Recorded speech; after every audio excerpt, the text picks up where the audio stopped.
Assalamualaikum warahmatullahi wabarakatuh. Salam sejahtera untuk kita semua dan salam sehat.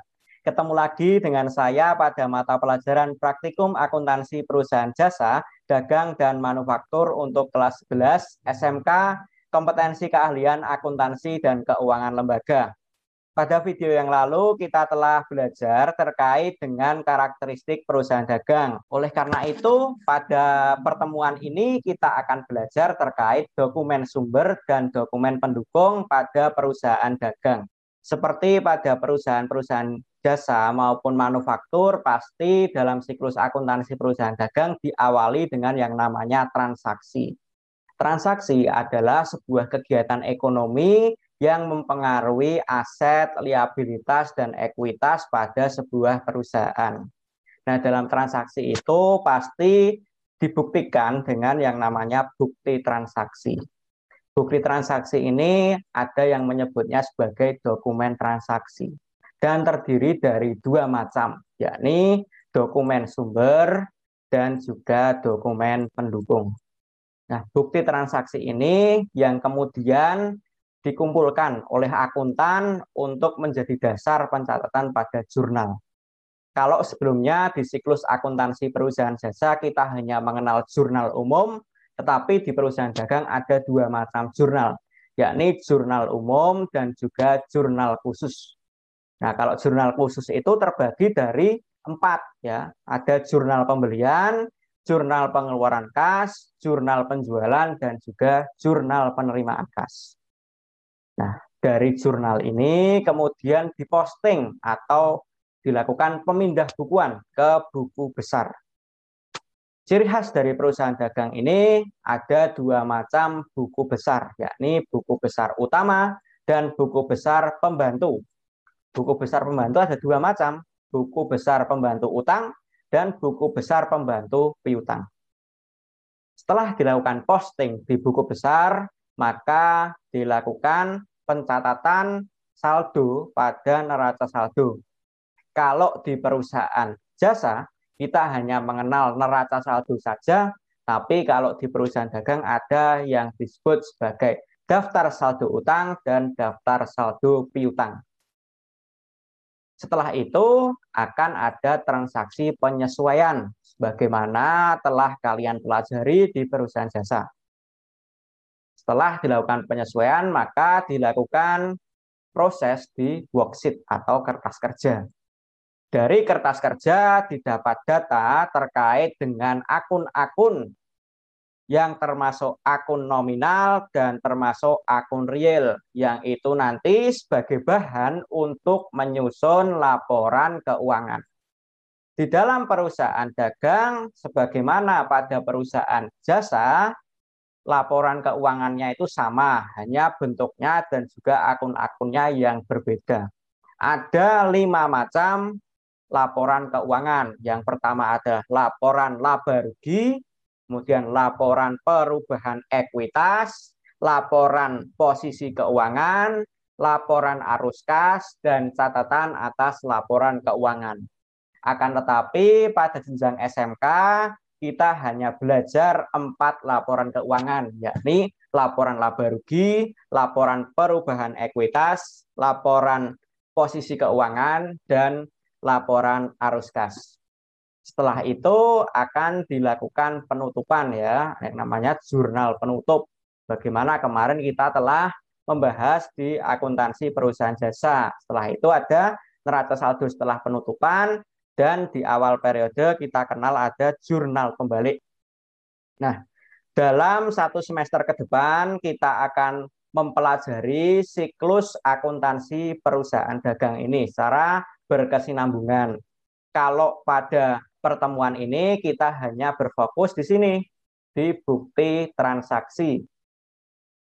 Baik, para pembelajar akuntansi dimanapun Anda berada, sebagaimana telah kita singgung di video sebelumnya, transaksi perusahaan dagang itu ada beberapa macam, antara lain pembelian, penjualan, retur pembelian, potongan pembelian, retur penjualan, dan potongan penjualan. Nah, dari transaksi-transaksi itu akan ada bukti yang digunakan sebagai dasar untuk melakukan pencatatan akuntansi, yang disebut sebagai bukti transaksi atau dokumen transaksi. Nah, dokumen transaksi ini terdiri atas dua macam, yakni dokumen sumber dan dokumen pendukung. Jadi, dokumen transaksi dibagi menjadi dua macam, yakni dokumen sumber dan dokumen pendukung.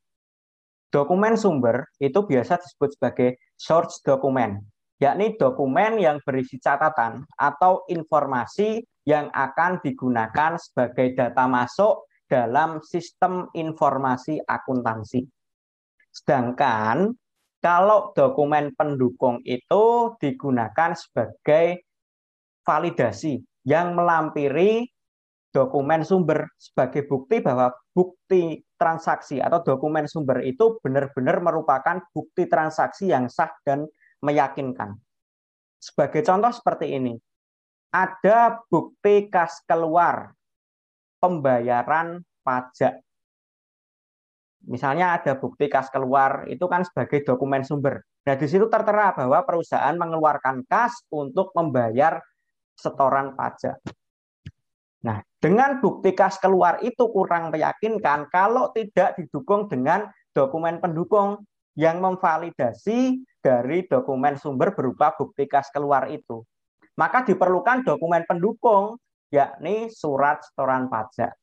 Contoh pengaplikasiannya seperti itu. Nah, ada beberapa contoh dari dokumen sumber. Yang pertama adalah BKM dan BKK. BKM itu adalah bukti kas masuk. Bukti kas masuk itu merupakan bukti transaksi atas peristiwa penerimaan uang atau kas yang telah dilengkapi dengan buktinya. Nah, bukti dari penerimaan kas itu apa? Contohnya, tadi misalnya dilampiri kwitansi. Seperti itu. Nah, BKM ini yang nantinya akan digunakan sebagai dasar untuk mencatat pada jurnal khusus, yakni jurnal penerimaan kas. Kita akan bahas di pertemuan yang akan datang terkait dengan jurnal khusus. Kemudian bukti kas keluar. Kalau tadi bukti kas masuk itu membuktikan bahwa perusahaan itu ada dapat pemasukan, kalau bukti kas keluar itu bukti bahwasanya perusahaan itu mengeluarkan uang untuk suatu hal. Misalnya contohnya di sini dikeluarkan uang dibayar kepada Tuan Kasiwan Rp250.000 untuk pelunasan utang. Perusahaan mengeluarkan uang untuk melunasi utang kepada Tuan Kasiwan. Berarti ini bukti kas keluar seperti itu. Berikutnya adalah bukti memorial. Bukti memorial itu adalah bukti transaksi yang dibuat oleh pimpinan perusahaan atau orang yang diberikan kewenangan untuk suatu kejadian-kejadian yang berlangsung dalam internal perusahaan. Misalnya, saya sebagai kepala bagian akuntansi di sebuah perusahaan, kan saya membawahi staf-staf tuh. Suatu ketika di akhir periode perlu adanya penyesuaian terkait dengan gaji karyawan yang belum dibayar. Maka saya menulis memo kepada bawahan saya. Intinya gini, silahkan lakukan pembuatan jurnal penyesuaian untuk transaksi gaji karyawan yang belum dibayar dan akan dibayarkan pada tanggal sekian. Nah, contohnya di situ ada. Seperti itu. Jadi intinya memerintahkan kepada bawahannya supaya melakukan sesuatu terkait dengan akuntansi seperti itu. Itu yang namanya bukti memorial. Berikutnya adalah nota kontan. Nah, nota kontan itu merupakan dokumen yang dibuat dan dikeluarkan oleh penjual kepada pembeli. Nah, ini tentunya sudah nggak asing lagi ya. Misalnya kalian ke toko beli HP, kalian dapat nota kontan sebagai bukti bahwa kalian itu membeli HP. Itu yang disebut sebagai nota kontan. Nah, nota kontan itu ada dua macam. Yang pertama nota kontan yang asli dan juga nota kontan yang kopian. Jadi biasanya kalau penjual itu misalnya menulis nota kontan itu pasti ada yang namanya sebuah kertas. Kertas itu tujuannya supaya tembus apa yang ditulis di nota utama itu. Nah, yang asli itu yang diberikan kepada pembeli. Sedangkan yang tembusannya itu, yang kopiannya itu yang simpan sebagai dasar untuk pencatatan transaksi penjualan tunai. Seperti itu. Jadi kalau kalian membeli sesuatu barang dan mendapatkan nota kontan, pastilah kalian dapat nota yang asli. Karena yang kopian pasti diarsip oleh pembeli diarsip oleh penjual. Karena pastinya yang kopian itu diarsip oleh penjual sebagai dasar untuk pencatatan penjualan tunai. Nah, berikutnya adalah nota debit dan nota kredit. Ini terkait dengan transaksi retur atau pengembalian barang. Sebagai contoh, Anda membeli sebuah barang berupa sepeda 10 buah. Tapi 1 dari 10 itu ada sepeda yang rusak. Pedalnya nggak bisa, contohnya. Maka Anda harus mengembalikan itu, mengirim kepada si penjual. Nah, ketika Anda mengirimkan barang kepada penjual itu dilampiri dokumen, yakni nota debit.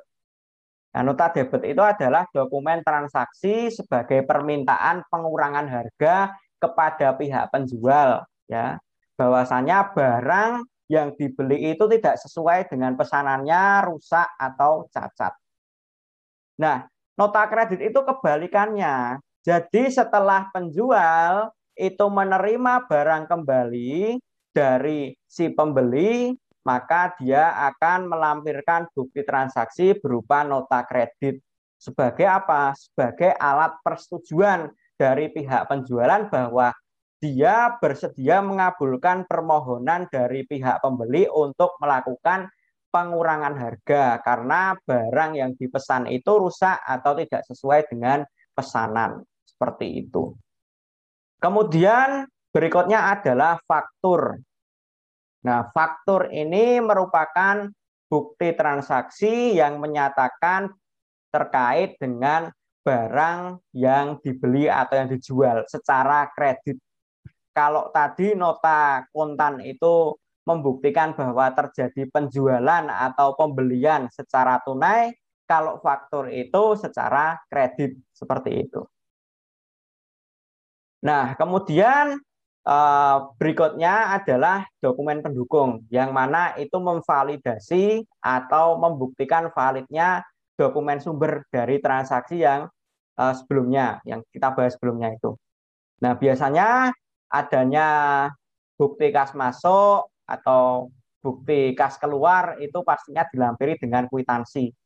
Sebagai contoh seperti ini, ada bukti kas masuk terkait dengan penerimaan uang dari pelanggan. Nah, buktinya apa? Itu kan bukti kas masuk itu belum sepenuhnya valid ya.